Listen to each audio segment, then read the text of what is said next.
لە ڕۆژی جیهانی زمانی دایکدا زانکۆی هەڵەبجە کۆنفرانسێکی بەڕێوە برد.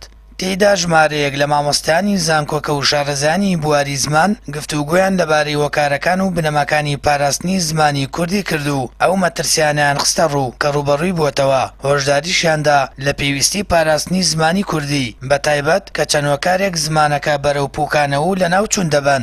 ئێمە ئەمانەوێت بە هەموو جیهان بڵین کە زمانێکی زیندوو هەیە بە ناوی زمانی کوردی کە زمانی دایکە و پێم وایە هەچ مرۆڤێک لە دنیا نەتوانێت بە زمانی دایکی خۆی قسە بکە و داکۆکی لە زمانی خۆی بکە، ناتوانێت داکۆکی لە فەرهەنگ و بوونی مێژوو کللتوری خۆی بکات.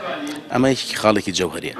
بەڵام ئەوەی کە گرنگترە ئێمە چۆن بتوانین خۆمان ڕزگارکەین لەم دۆخە بەستوی زمانی کوردی کە دیارە لەوەتی مێژوو هەیە ئەم میلەتەی ئێمە خوێنە ڕێژێ و زمانەکەشی بە هەمان شێوە تەعبیرە لە مقاومە لە مانەوەی میلەتی کورد و پێویستە تر ئەم زمانە بڕوا بەرەو زمانی دنیایەکی جیهانی تر. زمانی دایک بنەمای سەرەکی مانەوە یارنەتەوەیەکە. شارەزایەکی بواری زمانیش دەڵێت هۆکارێکی سەرەکی گواستنەوە و مانەوەی زمانی کوردی پەیوەستە بە قۆناغەکانی سەرەتایی کە منداڵ تێدا دەخوێنێت. گۆڕینی ئەو پرۆگرام و سیستەمەش بۆ زمانی دیکە بۆ نمونە ئینگلیزی هەڕەشەیە بۆ لە ناوچوون و بەکارهێنانی زمانی کوردی. داواش لەلایەنی پەیوەندیدار دەکات ڕێکارەکانی بەردەوام بەکارهێنانی زمانی کوردی بگرێتە بەر بۆ ئەوەی لاینەوەکانی داهاتوو زمانی کوردی بگوازرێتەوە و بە زیندویی بمێنێتەوە.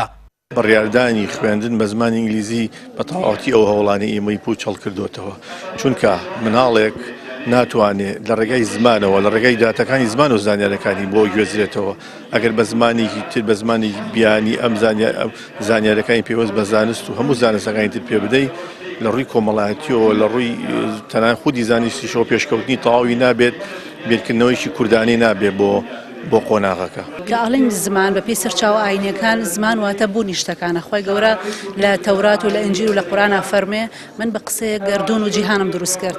بۆیە خودی زمان واتە بوونی شتەکان پێکهێنی لایەنی دەرونی لایەنی کولتوری لایەنی کۆمەڵایەتی هەموو لایەنە ڕەهندەکانی مرۆڤسازی و ژیانسازی لە خۆی دەگرێتەوە.